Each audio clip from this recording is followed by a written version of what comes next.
Hello and welcome to the latest Forza Italian Football Podcast. I'm your host, Connor Clancy. Don't worry, I'm not here alone. I've brought some friends with me. Returning again this week is the ever-present Vito Doria. Vito, welcome back. It's not been the best weekend for you football-wise, but hopefully you're still in good spirits. No, well, my team disappointed, but there have been some exciting events in Serie A this week, so at least those bits are worth discussing. And another friend joining me this week is someone that I've had the pleasure of sharing a bed with. Nicholas Carroll, welcome back. Yes, I remember fondly those nights that we shared in Napoli. It's good to be back. It's been another good week of Serie A. 3 points separating the top three, and with Roma having a game in hand, it could very well be four teams within 3 points of each other. So Serie A's looking by far the most competitive league in Europe, and lots to talk about as always. Yeah, it really was an exciting weekend, and some of the most exciting games were the ones that we didn't really expect to be the best. But one game that I don't know if it's fair to say disappointed, but it was definitely hyped up beforehand was Napoli-Juventus on Friday evening. Juve showed that the old lady is not yet dead, and they beat Napoli 1-0. Vito, I've seen this described as a tactical masterclass from Juventus. Is it fair to say that Allegri got one over on Sarri this week? Well, he definitely did. What Allegri did wasn't exactly revolutionary. For me, it was just a classical Italian-style performance, but he did what he needed to do. Juventus defended in numbers, and they got the solitary goal in the first half. Well, for the remainder of the game, they were just denying Napoli space to play the possession-based style. So, yeah, clear 3 points for Juventus, and, they understood how Napoli played. They had a plan. They stuck to it, and it worked. We're barely 2 minutes in. We're talking about Napoli-Juve, and we've already got a comment coming in live just saying Benevento and a lot of celebratory emojis. Don't worry, Chris. We will get there. Trust us. Try and stop Nick from talking about a Southern team. So Nick, should we be looking at this and really dissecting what went wrong for Napoli, or do we just have to accept that they're going to lose games every once in a while? Yeah, exactly. This is a game between the two preseason title favourites, so I don't think it's a massive surprise that Napoli lost, possibly more of a surprise that they didn't score. But look, to be honest, in terms of what went wrong for Napoli, I don't think really much went wrong. I think they were outplayed by Juventus, and I think Max Allegri outplayed Maurizio Sarri. It's pretty much as simple as that. I don't think there's anything too concerning from Napoli's point of view. They dominated on the ball in terms of possession. They just weren't as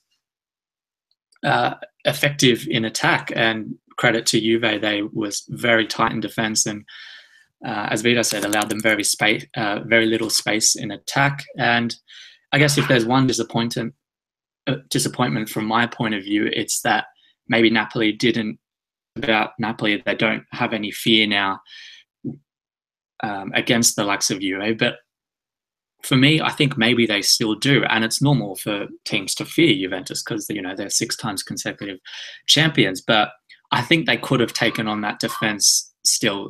While it was tight, crosses. I think it was 41 crosses they put in, which it's not Napoli's strength. So while Juve go tight, it's not. They seem to just resort to this crossing, and it's the same that we saw, Connor, when we were in Napoli last season when they played Juventus. They weren't clicking, and they just resorted to these crosses, which they don't have the Arkadiusz Milik target to aim for. So, it would have been good to Juventus line a bit more and not resort to crosses or from shooting out from outside the box, because it didn't seem to be effective.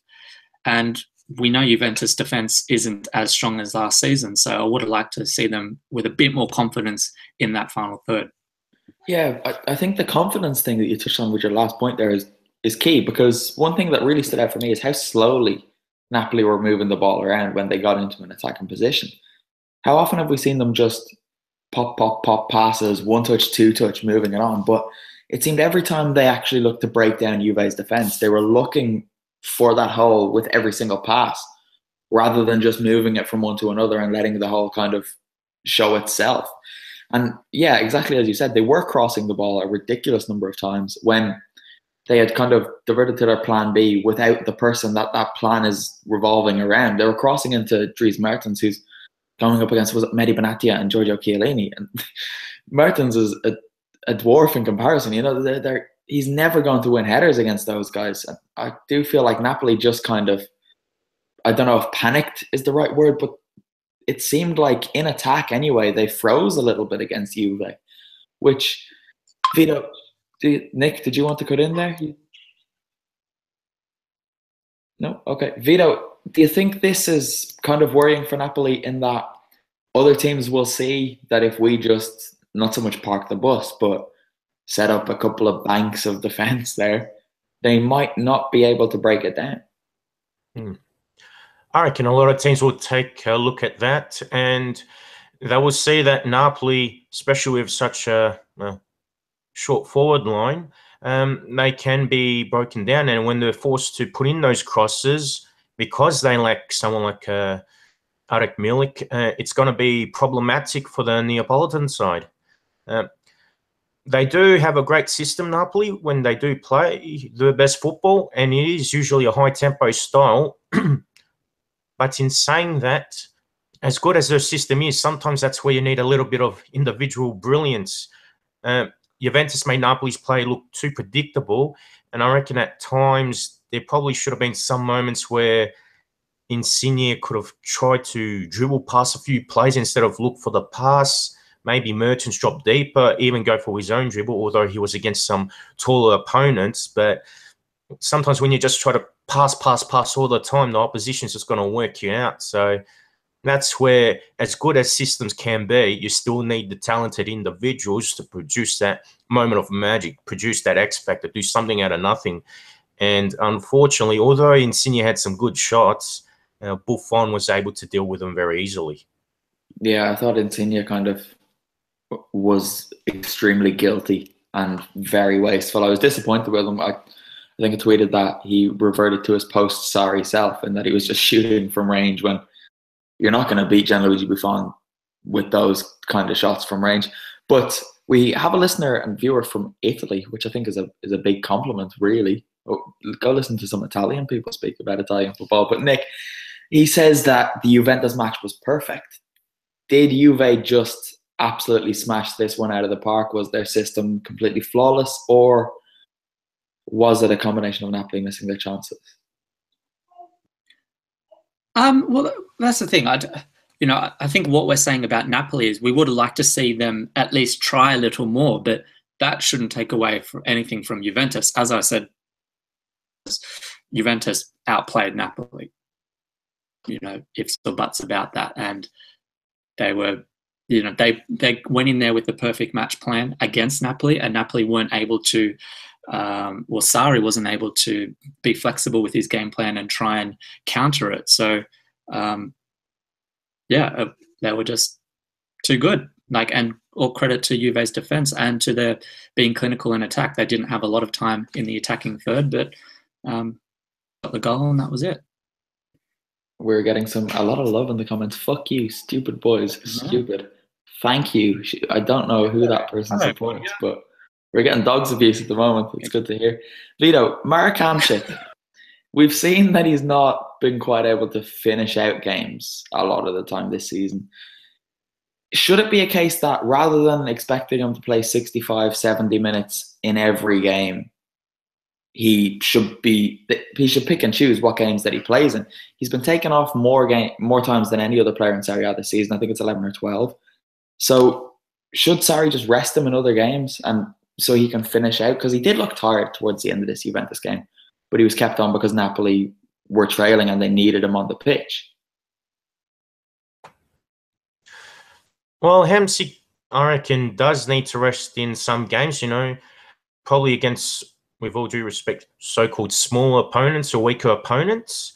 And I've been saying it on previous editions of the podcast that Piotr Zielinski needs to be integrated in the team a lot more. I do believe he can play in that role, be the playmaker in the midfield, and he can also score his fair share of goals too, and spectacular ones as well. So I reckon that depending on the quality of the opposition, Sarri's got to rest Hamsik, because I reckon this is probably one of the weakest starts of the seasons I've seen from Hamsik, and that's pretty, ironic considering that Napoli's been leading the title chase.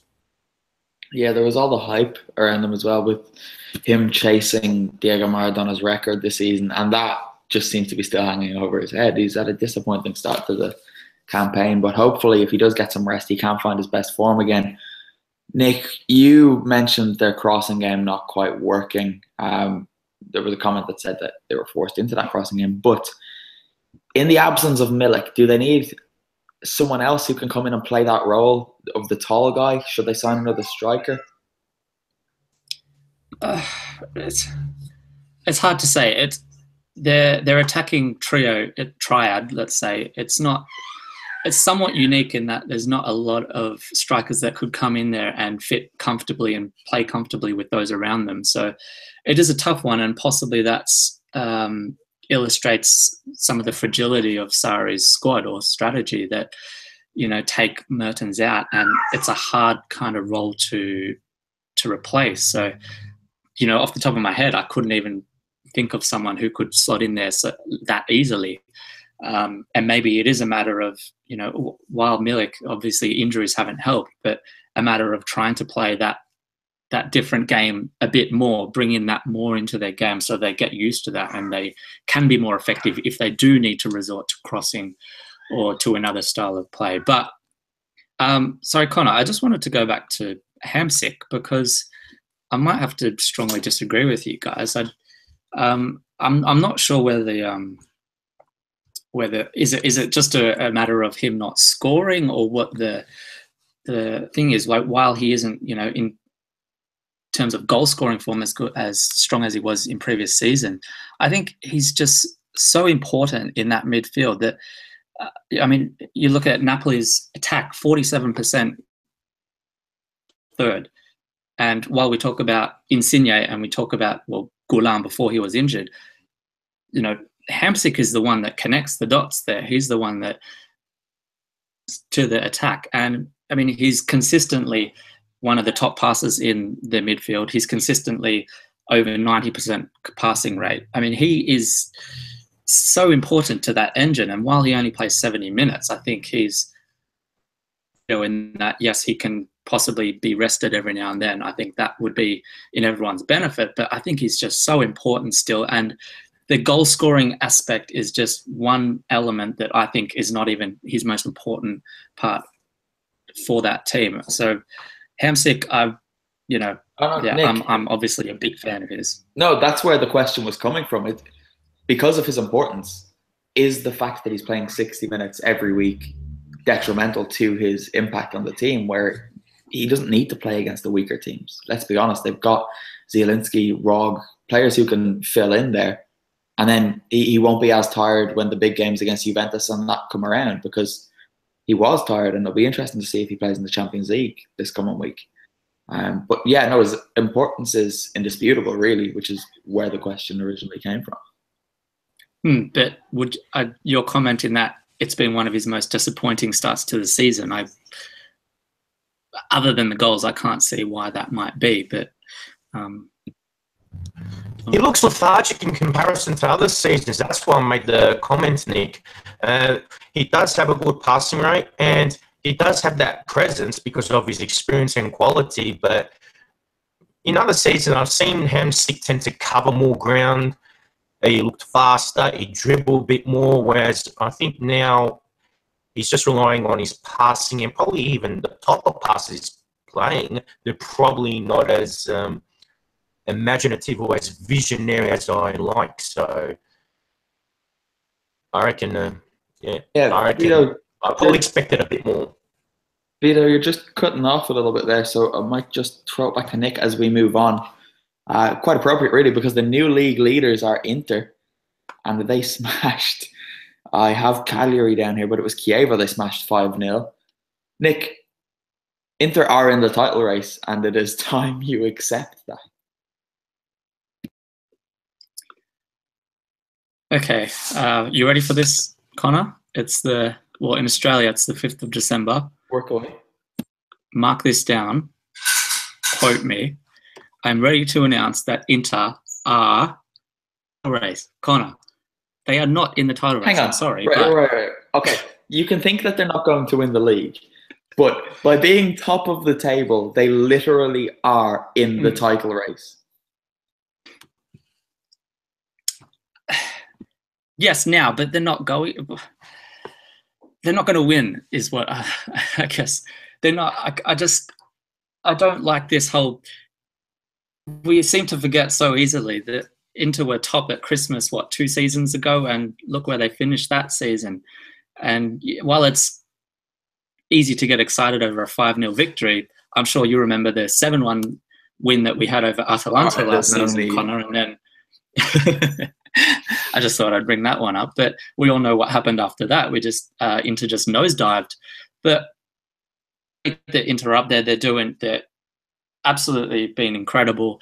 Inter fans should be very happy and enjoy it. I guess I'm just trying to.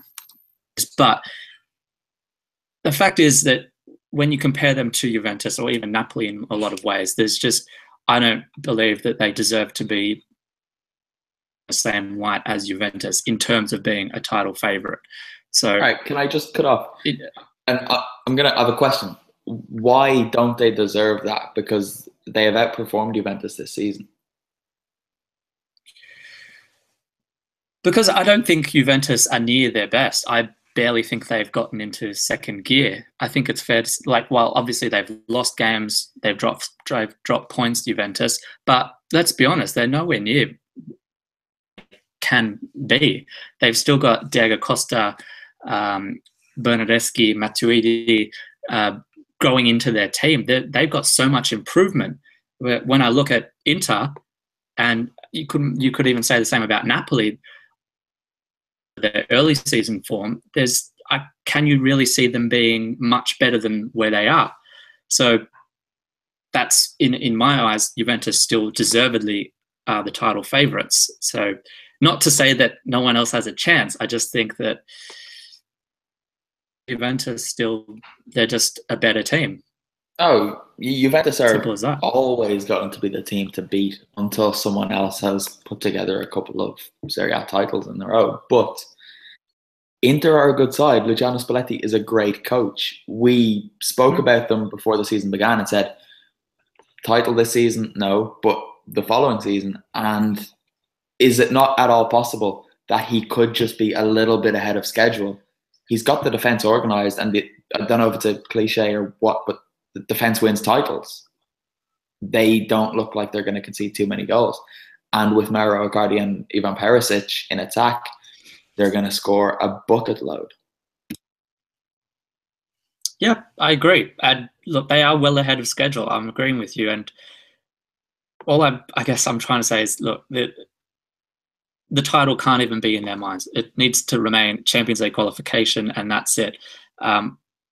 Spalletti is doing an amazing job, and I think they can possibly go close to the title. I think they can give it a good run in terms of, let's say, a race, if you want to put it that way. But so they're going to run, but they're not going to be in the race. Okay. No, I get what you're saying. Yes. I get what you're saying. They're just going to jog along the side and entertain a little bit. But I didn't say they were going to win the league. I said they were in the title race, which you eventually agreed with. So I'm taking that and moving on.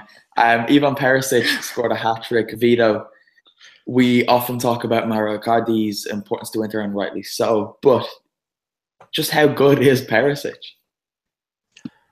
This is clearly his best season for Inter so far, and for sure he's got to be rated among the best wingers in Serie A at the moment. In previous seasons, he showed match-winning qualities in other games, but he lacked the consistency. But this time, he's more consistent.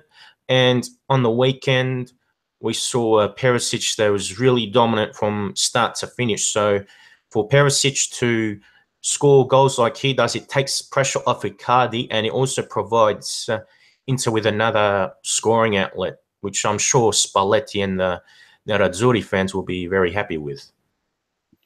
Yeah, I think that's enough Inter. As they've been described in the comments, the luckiest team in Italy. Not sure I quite agree with that. But all right, guys, we've waited long enough. We're 20 minutes in. It's time to talk about Benevento 2, Milan 2.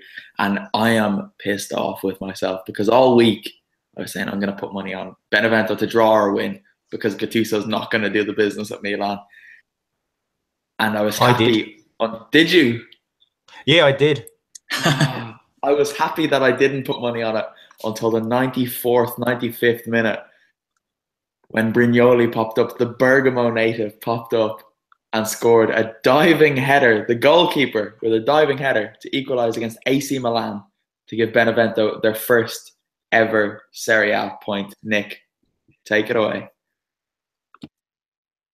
Yeah, amazing. I don't really know how to go on from that. It was, from Benevento's point of view, it was a draw, but it was just so much more than that. You could tell that. I mean, there's been so many videos from the crowd in Benevento, and how you could see how much it meant to them. You know, despite the fact that everyone probably accepts the fact that they will be relegated this season, but you know, for a team, their first season in Serie A, it took a long time, and while they broke a lot of unfortunate records, it's good to see them score a point. And you know, it can only be good for their confidence going forward, and maybe they can, from that, get some confidence and try and be a bit more competitive. And you know, not to say that there have been games that they've got very close. They've been unlucky in a lot of matches. So let's hope they can get some points here and there. But you know, enjoy Serie A while it lasts for them anyway. All right, but that quickly, guys, both of you answer this. Is there any chance that they can stay up? Extremely slim chance, but it's still only 15 rounds into the season, so mathematically it's still possible. And I think the coach Roberto De Zerbi, he's slowly getting his ideas through. What I was impressed with was the wing play of Marco D'Alessandro and Gaetano Letizia. They managed to cross properly, whereas Milan's wide players couldn't do so. And the young Romanian striker George Puskas, who's on loan from Inter, he got the first goal. So maybe after being a hero in Serie B and now scoring one of the goals, maybe that side in particular with those 11 personnel, they just need more stability together and, of course, more belief.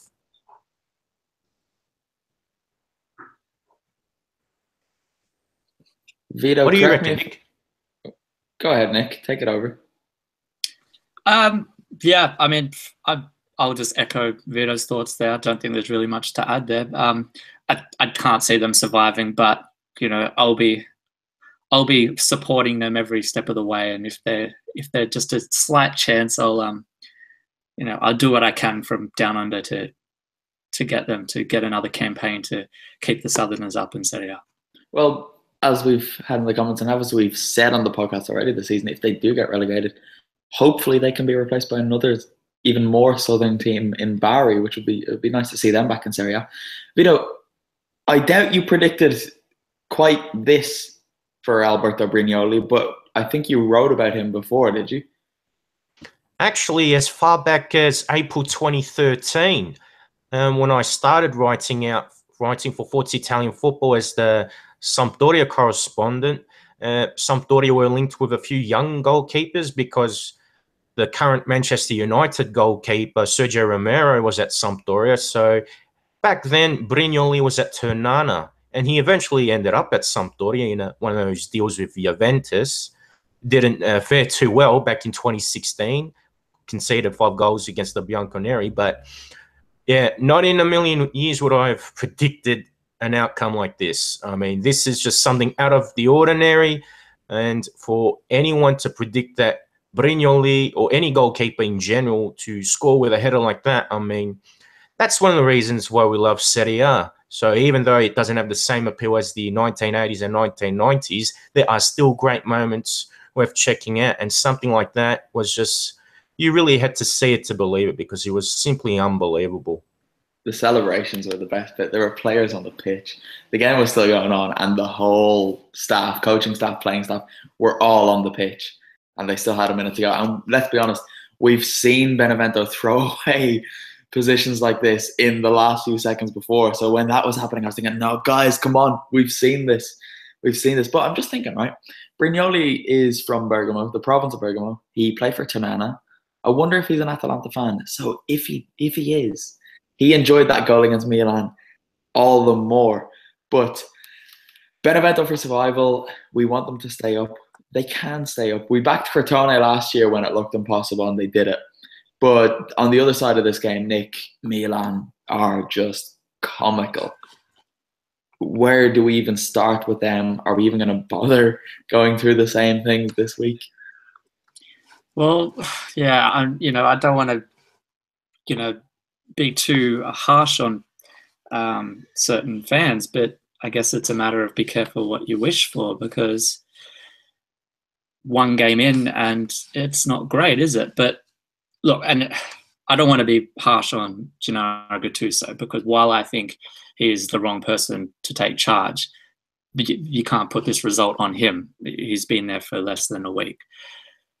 But what I will say is that, look, I mean, everyone that was calling for Montella to go for the last month or two possibly now need to consider every time that one of these results goes against them, they need to think, well, would Montella have got this job done? And has there been any improvements since Montella went? But this is not to say that Montella was the long-term answer.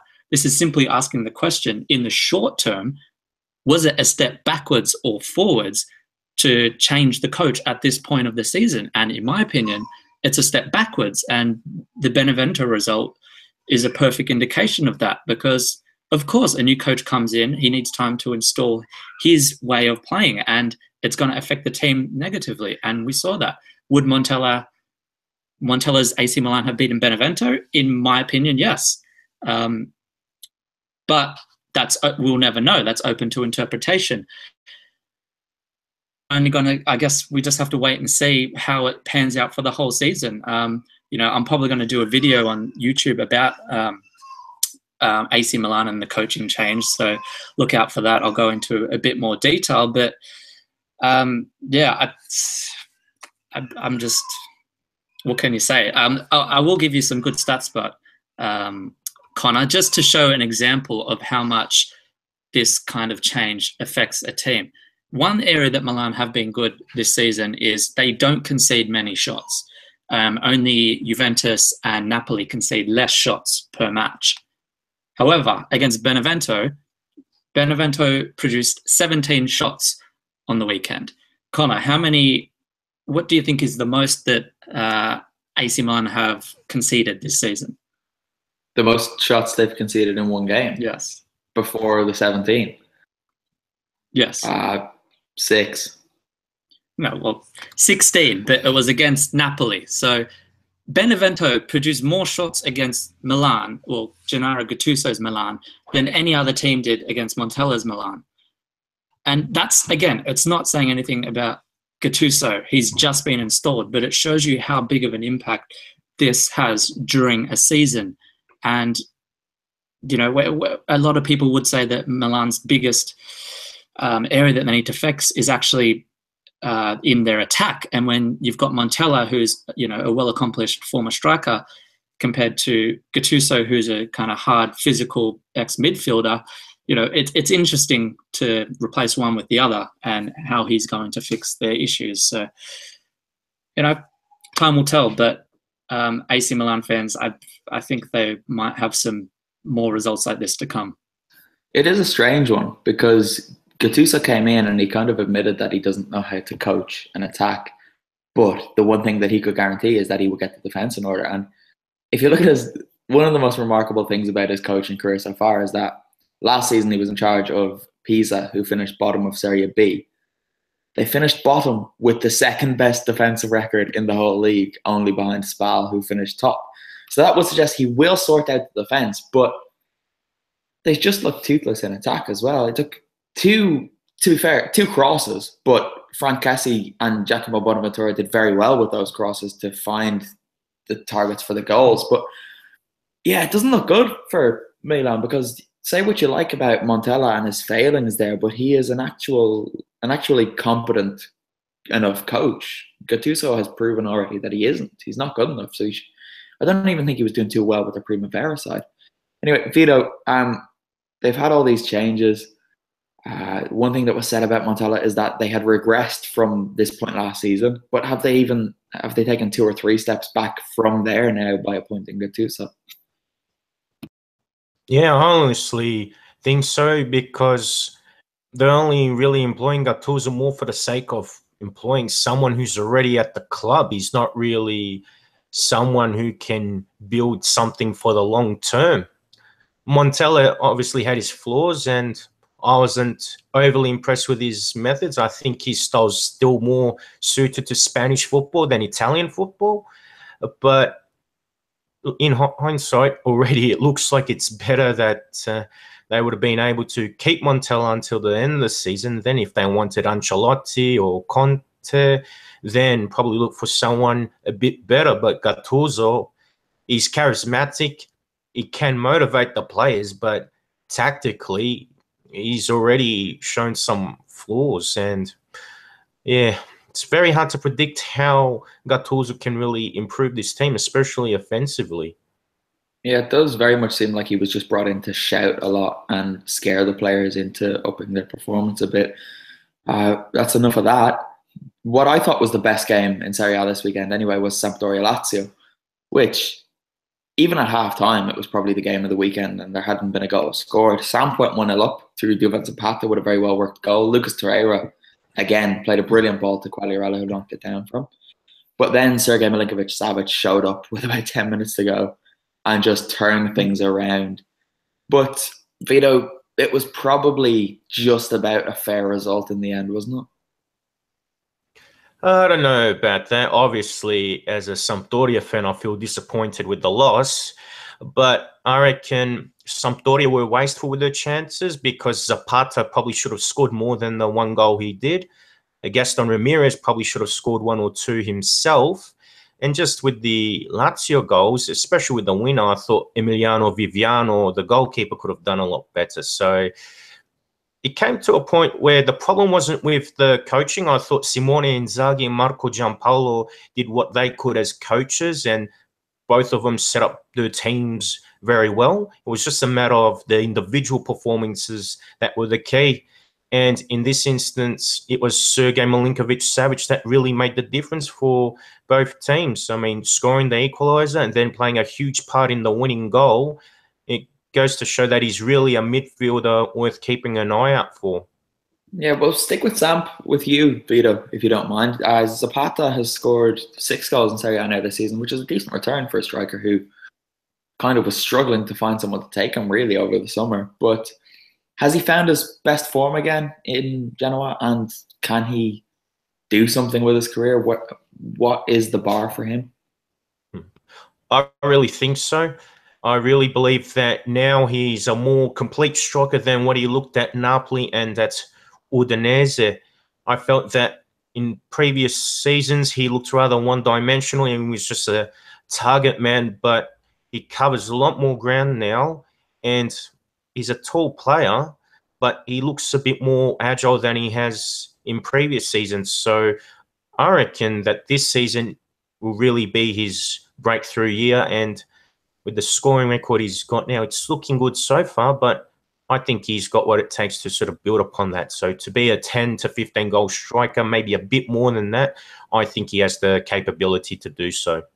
Yeah, it does look like he slimmed down a little bit. I'm not sure if that plays into the fact that he's a bit more agile, but one thing that was kind of interesting from the goal was that it was a good ball played up from Torreira to a target man, but it was Quagliarella playing the role of target man and then knocking it down for the big man in Zapata.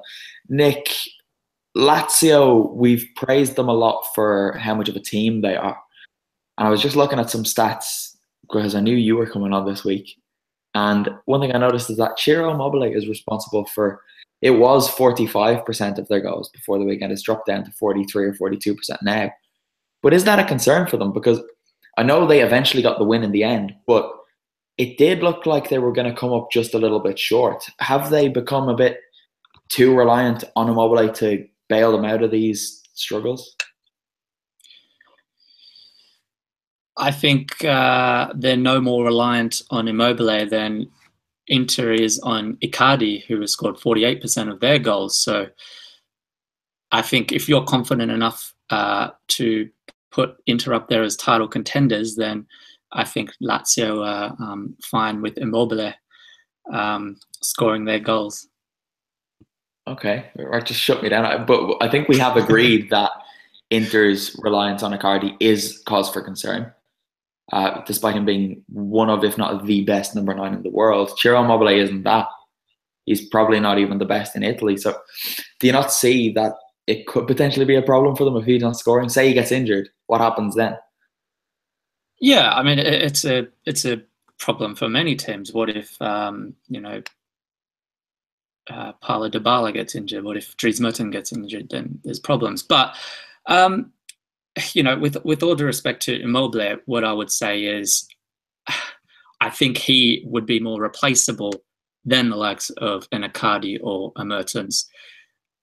So I don't think it's as much of an issue with Lazio. I think because of that fact that Lazio play so well as a team, that I think possibly Lazio can get someone to fill in that position, maybe not as effectively, but still do a decent job at it. So I don't think it's as much of a concern for Lazio or for Simone Inzaghi, but I'm sure they'll be looking at backup options, or in their youth ranks or something, get some younger blood up there and to replace some of the attack that they lost even last season. All right, the other side of Rome, Roma beat Spal 3-1. They were helped somewhat by a dismissal in the 9th minute for Spal, which was unfortunate, really. But yeah, Dzeko ended his drought. I think he had gone 7 games without a goal before that. Vito, are you expecting him to hit a purple patch of form now? I wouldn't hold my breath too much, but I reckon there's a good chance. I reckon he was a bit fortunate with the sending off, because it was Felipe who got sent off, and it was because he had his hand on Dzeko. But I reckon Dzeko went down far too easily. So if I was Felipe, I would feel hardly done by. But once that sending off occurred, that just changed the momentum of the game, and Roma really turned it into a training session. So I think that made it easier for Dzeko. Yeah, I thought the red card was quite harsh as well. He initially gave a yellow card, but then when he saw it back on VAR, he decided it was a red. But I suppose if he sees it as a foul, it is kind of a red card. He was through on goal, I guess. Moving through things quickly now. Carlo Ancelotti was speaking this week. He said he was approached by the FIGC for the Italy job, but that he is not yet ready to step out of club football and that he wants to be involved on a daily basis. Should Italy just pay him way more money like they did with Conte to get him to take the Italy job even on a 2-year term? Nick, what are your thoughts on that? No, I mean, at the end of the day, you want someone that's wants to be there, don't you? You want someone that's actually week in, week out is committed to the role. So I think Ancelotti, as disappointing as it might be for many of us Azzurri fans, I don't think that's where he wants to be. So I think it's better to look long term, someone who can possibly lead the ship for at least maybe 1 or 2 World Cup cycles. So yeah, it might be it for Ancelotti. I'm not trying to put you on the spot. Who do you think they should go for? At the moment, I have no short-term solutions, let's say. It is a shame because I do think Ancelotti is made for that role. He's probably the perfect international coach in the way that he doesn't seem to focus too much on tactics. He's laid back enough. People seem to get on with him everywhere except for at Bayern Munich. Yeah, it is a shame, but he did say that he would like to do it someday. So maybe he gets another job for a couple of years and then takes over after the next Euros, World Cup cycle, whatever. One person I would say that I think would do a great job is Luciano Spalletti, but that's not really a realistic thing at the time. But I think he could. I mean, every team he goes to, he seems to just sort out the nonsense and just gets on with the results. So I think that's kind of what Italy needs. He's another one of those that international football is very. If you're good defensively, you've got half a chance, and that is what Spalletti's all about. Vito, you wanted to talk about the Coppa Italia results, I believe. Take it away. Yeah.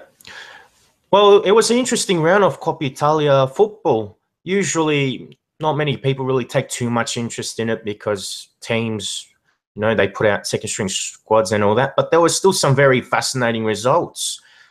Udinese scored 8 goals against Perugia, and the game ended 8-3, which is pretty remarkable. Maxi Lopez, out of all people, scored 4 goals, so that was a rather incredible result.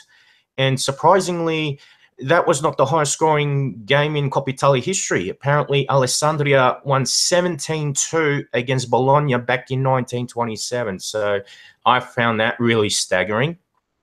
Torino bet Carpi 2-0, pretty routine win. Belotti scored a goal, but the moment of that game was Vanja Milinkovic-Savic hitting the crossbar with a free kick. This is Sergei Milinkovic-Savic's brother, who's a goalkeeper, and he could have done an Alberto Brignoli even a few days before. So that was pretty crazy. Sampdoria with the reserve team, 1-4-1. David Kovnacki, he could be the next Patrick Schick, scored 2 goals and created a goal in that game. So for some perspective, that was something good. And there were a few surprising wins. Cittadella, the Serie B team, bet Spal 2-0 in Ferrara. And the biggest shock was Cagliari losing 2-1 to Serie C side Pordenone. So, yeah, very interesting bunch of results there. And next week or in a fortnight's time, we should see more Coppa Italia fixtures. So, yeah, very amusing results. I did see that Milinkovic-Savic free kick. I didn't realise his name, and I obviously didn't realise that he was Sergei's brother. That's crazy, because I don't think I'm exaggerating to say that would have been a contender for one of the goals of the season if it went in and it was a goalkeeper taking a free kick. It was astonishing. Yeah, Chilavert-like or Higuita-like. Ruggeri. If we're going to look at Serie B briefly, we won't talk about results. Parma, Bari and Palermo are first, second and third, all on 29 points. Then there are 2 teams on 27, a load on 26. So Venezia are in 8th at the moment, and they can go level on top with a win this weekend against Pro Vercelli, a game which I will be at. But then there's still 15 points. Just 15 points separating first from bottom after 17 rounds of fixtures. So that league is ridiculous. Who do we want to come up? Nick, I don't think we've got your thoughts on this. Who do you want to see coming up from Serie B this season? Bari, Foggia, and let's say Parma, because it'd be good to see them back. But yeah, it's I think Palermo's had enough time in Serie A for the next 5 years or so. So I don't mind staying down. Yeah, but until they sort out the presidency, they can stay in Serie B. Exactly. But Bari against Palermo this weekend will be an interesting one, second against third. And just to kind of show how kind of unpredictable the league is, Bari lost on the weekend against Entella, who were winless in their previous 8 matches. So it really is, in every match, anyone seems to be able to beat anyone else. So yeah, it's an exciting league. If anyone's not into it, try and tune in. It's good stuff. Yeah, even if you're not following the results, if you just look at the league table like every, Monday evening, it's crazy to see how many teams have moved position. And like Venezia were, I'm pretty sure, up around the top 3 recently enough, and now they're down 8th. But again, they are still just 3 points off top. It is crazy. Guys, any other business before we wrap things up? Well, just to continue on Udinese, Massimo Oddo, it's his 3rd game now. He got a 3-0 win against Crotone. So, yeah, so far it's been a good start for the former Pescara coach. Yeah, there was a big win as well because they are right in that relegation fight at the moment. Other than Benevento being cut adrift, there is a group of teams there who could go down. So that was already a bit of a 6-pointer. I think it puts a bit of a cushion down there at the bottom at the moment. Let me just get the table up. Yeah, they're now 5 points above the drop zone, whereas they could have stayed just 2, so that is a huge win. Still, a lot of work to be done, but Aldo seems to be doing quite a good job in these early rounds. Right, that'll do us. Nick, thank you. Tell everyone where they can follow you on them social media things. I'm on Twitter at Nick Z Carroll, and I'm also got a Facebook page under Nicholas Carroll. And also, if anyone happens to know any good Italian managers out there, the Australian football team needs a coach for the World Cup next year. So get in touch with the Football Federation Australia because, we have no coach. Oh, Nick, before we do wrap up, you guys got Denmark in the World Cup draw. How good would that have been if Ireland, I know it doesn't work like that, but if Ireland had beaten Denmark, we'd be in the same group. It'd be great. Yeah, it would have been good, but, we did our part. All right. Sorry, mate. Yeah, you've already had your go a couple of weeks ago. Vito, let everyone know where they can follow you, your writing and everything. Okay, well, there's my Facebook page at Vito Doria. Otherwise, check me out on Twitter, and I've even got an Instagram too. So it's just that Vito C Doria, one word. So yeah, right. Check my work out. I'm on Twitter and Instagram at Colin J Clancy, and look me up on Facebook by searching my name. I don't think there's any doubt about what the outro music is going to be this week, guys. But yeah, next week's podcast is Nick might be hosting it. He doesn't know that yet, but we will work something out because I'm away. But yeah, until next time, there's nothing left for me to say other than ciao for now. Ciao, ciao.